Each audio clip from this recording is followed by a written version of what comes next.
Assalamualaikum warahmatullahi wabarakatuh. Selamat pagi anak-anak semua. Wah, karena masih pagi, belajarnya harus lebih semangat ya.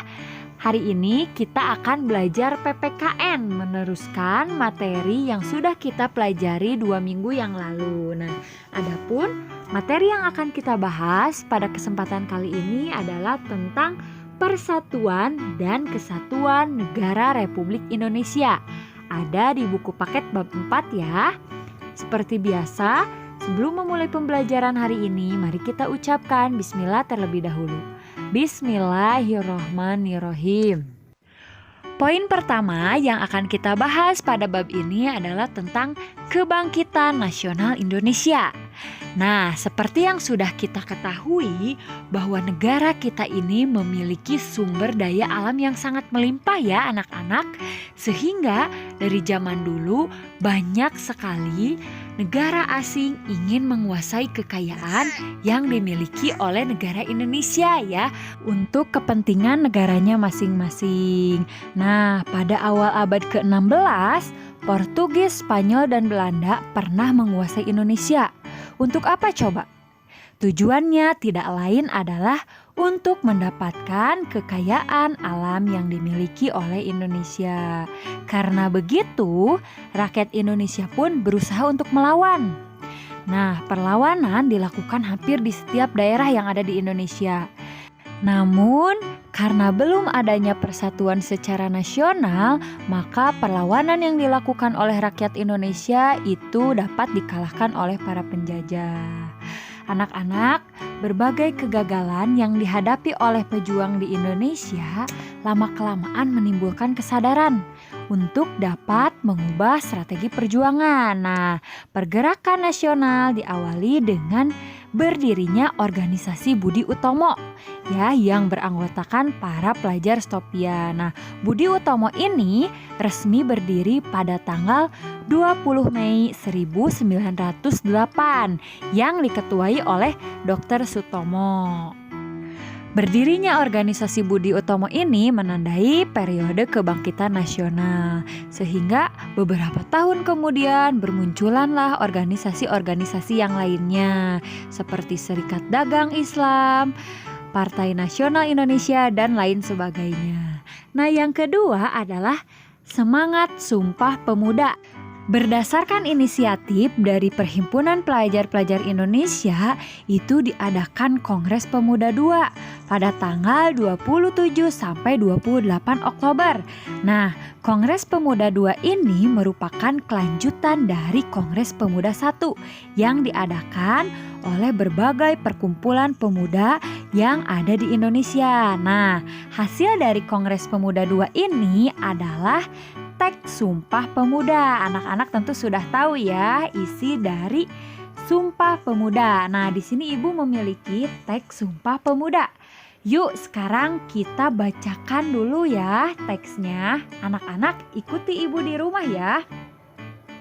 Sumpah Pemuda. Kami, putra dan putri Indonesia, mengaku bertumpah darah yang satu, tanah air Indonesia. Kami, putra dan putri Indonesia, mengaku berbangsa yang satu, bangsa Indonesia. Kami, putra dan putri Indonesia, menjunjung bahasa persatuan, bahasa Indonesia.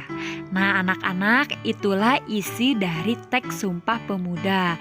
Nah, mungkin anak-anak masih banyak yang bertanya ya, Bu, kenapa Teks Sumpah Pemuda kata-katanya misalnya sumpah ditulisnya soempah, pemuda ditulisnya pemueda. Kenapa ya kira-kira? Ya, Teks Sumpah Pemuda ini masih menggunakan kata pada zaman dahulu ya, yang mana pada zaman dahulu itu kata masih menggunakan bahasa serapan dari para penjajah.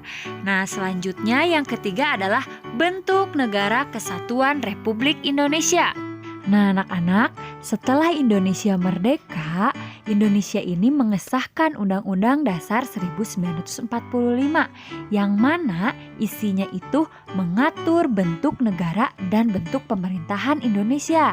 Nah, adapun Pada pasal 1 ayat 1 Undang-Undang Dasar 1945 itu disebutkan bahwa negara Indonesia adalah negara kesatuan yang berbentuk republik. Nah, pemerintah NKRI atau Negara Kesatuan Republik Indonesia ini diselenggarakan dengan asas desentralisasi, yang berarti pemerintahan pusat memberikan kewenangan kepada pemerintah daerah untuk mengurus pemerintahan di wilayahnya masing-masing. Nah, asas desentralisasi ini memberikan kesempatan kepada pemerintah daerah untuk dapat menyelenggarakan pemerintahannya sendiri berdasarkan otonomi daerah. Apa itu otonomi daerah? Ada yang tahu? Ya, betul. Otonomi daerah adalah hak bagi suatu daerah untuk menyelenggarakan pemerintahan sesuai dengan kepentingan masyarakatnya. Nah, daerah otonom adalah daerah yang berhak mengurus kepentingan masyarakat yang beraneka ragam dalam ikatan NKRI. Nah, setiap provinsi, kabupaten, dan kota memiliki kepala daerah masing-masing ya. Anak-anak juga tentu sudah tahu. Kepala daerah ini dipilih oleh masyarakat melalui pemilihan kepala daerah atau pilkada. Nah, itulah anak-anak materi yang dapat Ibu sampaikan pada kesempatan kali ini.